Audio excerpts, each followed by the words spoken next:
So what a task to follow the great one and then Senator Cruz, right? Thank you guys so much for being here. All right, a couple things that I want to talk to you guys about. First off, maybe you heard that, and I'm actually pretty stoked about this. They just announced this week a pretty cool position that I am so proud and honored to have with a group that I have been a member and defender of since I was a kid, and that's with the NRA. So technically, I love them too. I am the Special Assistant to Wayne LaPierre's Office for Public Communication and a national spokesperson for the National Rifle Association. The original civil and natural rights group of the United States of America. And I couldn't be happier because this is such an important group. All right, so let me just get personal for a second. This is why I am on board with this group. A couple of years ago, I wrote a book called Hands Off My Gun. And I detailed why I do not want to be an unarmed victim. And let me tell you something. We have the Fourth Circuit Court of Appeals case that's going to be making its way towards the Supreme Court. We have midterms coming up. It still isn't. We always have to protect our natural rights. I had my life protected by a firearm. Now, I get that the people like Shannon Watts and the people like Michael Bloomberg and all of these very well-to-do one-percenters that like to outsource their firearms to someone else and they think it's virtuous because they pay someone to carry them. I'm not a frillionaire like Sugar Daddy Michael. So, and I don't think y'all are either. When I was a kid, my grandparents, because all my family's from the Ozarks, when I was a kid, I was staying with my grandparents. Myself and my little cousin, we were in my grandparents' bed, and it was a late summer evening. Window was open, breeze was blowing through, and I was just about to sleep. I heard the evening news on. They were wrapping up their broadcast. And then I heard from out in the woods this wailing. It was this inhuman wailing. And at first, it didn't register with me. I kept thinking, well, maybe I'm having a bad dream. And it got closer and closer to the house. Now, down in the South, down in the Ozarks, my grandparents never locked their doors. They also don't put their guns up in these big, giant locked rooms. They keep them in wood cabinets with etched glass in the front, like a china cabinet, you know, for guns. And this noise got closer and closer. And finally, I heard the punching of feet in my grandparents' gravel driveway. It was my aunt, who had been beaten within an inch of her life, who was running away in the woods, barefoot and bloodied with broken teeth, because her felon of an SOB ex found her, beat her up, and told her he was going to kill her. And this prohibited possessor went for his criminally possessed firearm, and she ran to my grandparents' house. Only place she knew she'd be protected. And with that, my grandpa, I was terrified at that time, he went to the bedroom, this NRA member, World War II Navy vet, went to the bedroom, grabbed his shotgun, went and sat on the front porch, cocked it and started swinging. And that made me feel safe. And I went back to sleep. Now, when you call the law, down from where my family is, on average, 911 call, 20-minute response time, even longer down there. It was about 35 minutes later that the law finally did come. And as it turned out, that abusive ex-con did actually drive to my grandparents' house, turned off his lights, but when he saw the silhouette of that old vet sitting on the porch with a gun, he thought better of it. And that's because the NRA protected his rights, and they protect your rights. That's what it comes down to. And you know what? Everybody sits here and talks about a big tent. Let me tell you something. All my Ozark kin, they're all blue-collar voters. These were all Clinton Democrats. You know, the Democrats, the blue-collar flyover people, my second book, Flyover Nation, that were good enough to vote for the Clinton in the 90s, but when they voted for Trump November 8th, they were suddenly racist and bigots and, you know, all this stuff. They were good enough to carry Slick Willie to the White House, but when they changed affiliation, what? They weren't good enough for you anymore? They weren't good enough for Democrats? These are the people, these blue-collar voters. You know why? Do you know why Democrats lost in November? You want to know why they lost? Because these people are worrying about how they're going to put food on their table. They're worried about how they're going to pay their premiums of the health care that they didn't lose yet. They're worried about how they're going to keep their lights on, how they're going to keep their jobs when you had Hillary Clinton out there saying she was going to ruin the coal industry. These people were worried about being blown up if they decided to go up to the city and go out to the mall because we have domestic terror incidents. And instead of getting answers from one particular party, instead, they got lectured to about pronouns. They got lectured to about who can use whose bathroom. They got lectured about everything that has nothing to do with the vital necessities of day-to-day life. And that is why Democrats lost.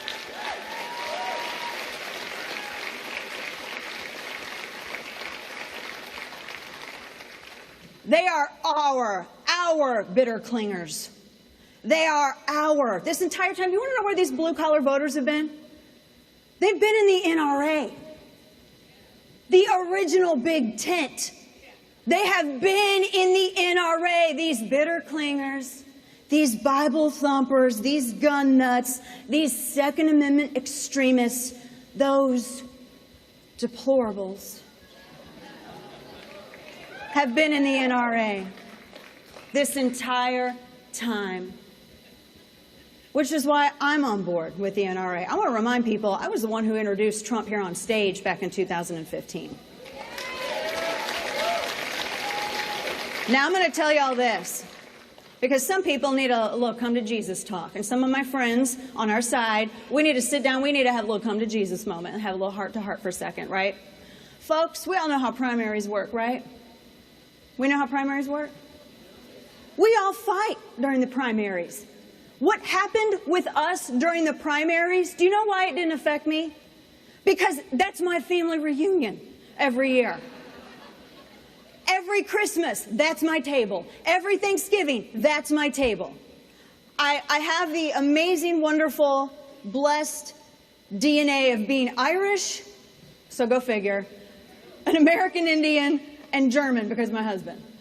So it's a little crazy. We fight during the primaries, but I'm going to tell you what. During the general election, you go to war with the soldiers you have.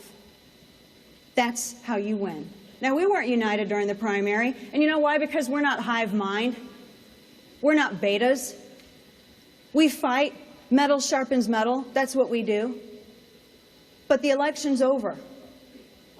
And now, I don't think that there's anyone who would say, whether they be lukewarm or never or totally pro-Trump, that they are displeased with what has been happening these first, 35, 36 days? Who can say they are never for Gorsuch? Who can say that they aren't for having a conservative Supreme Court justice? With that comes accountability. So let's not mess that up. You get what you want, we hold each other up, and we hold each other accountable. That's how it works. And that, ladies and gentlemen, is how we expand this coalition that we're growing. And like I said, you know, when I go back to these blue dogs, I read a New York Times editorial that said Democrats were being urged to go further left. Okay. The only way that Democrats are ever going to win is if they figure out how to run Jim Webb. And even then, I don't think that they would come around to him. No, by the way, I want to give a shout out to all those blue dog Democrats who went out and swung this election because they voted guns, they voted jobs, they voted manufacturing, they voted trade. They didn't vote bathrooms and pronouns and Beyonce and everything else.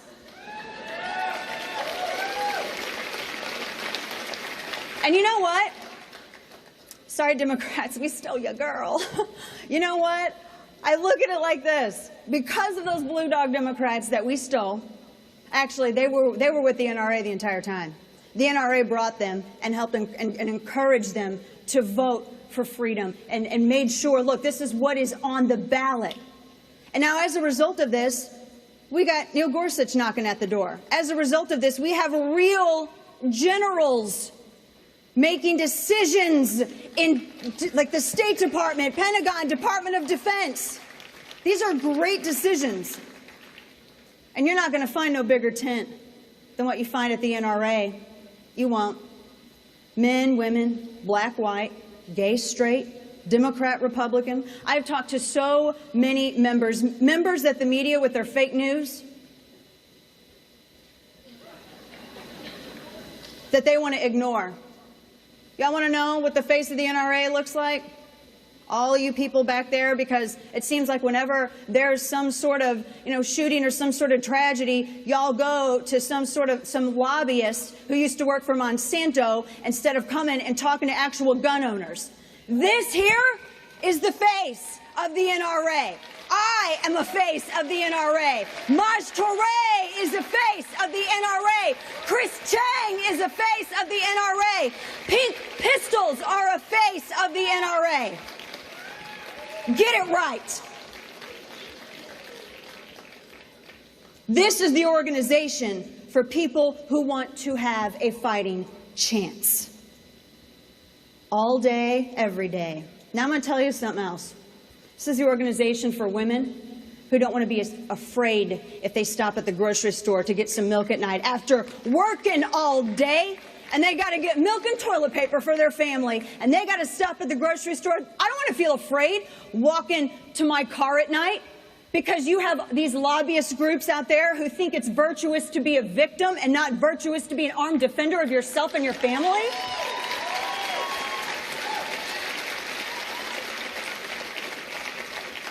If you care about winning the midterms, because remember, Gorsuch doesn't change balance of power, but the next one will. Remember that. You care about midterms, if you care about saving the balance of power for Supreme Court, if you care about national reciprocity, if you care about the Hearing Protection Act, if you care about a wall, insert constitutional freedom here. If you care about that, you're not going to find another organization that fights like this. I'm going to tell you something.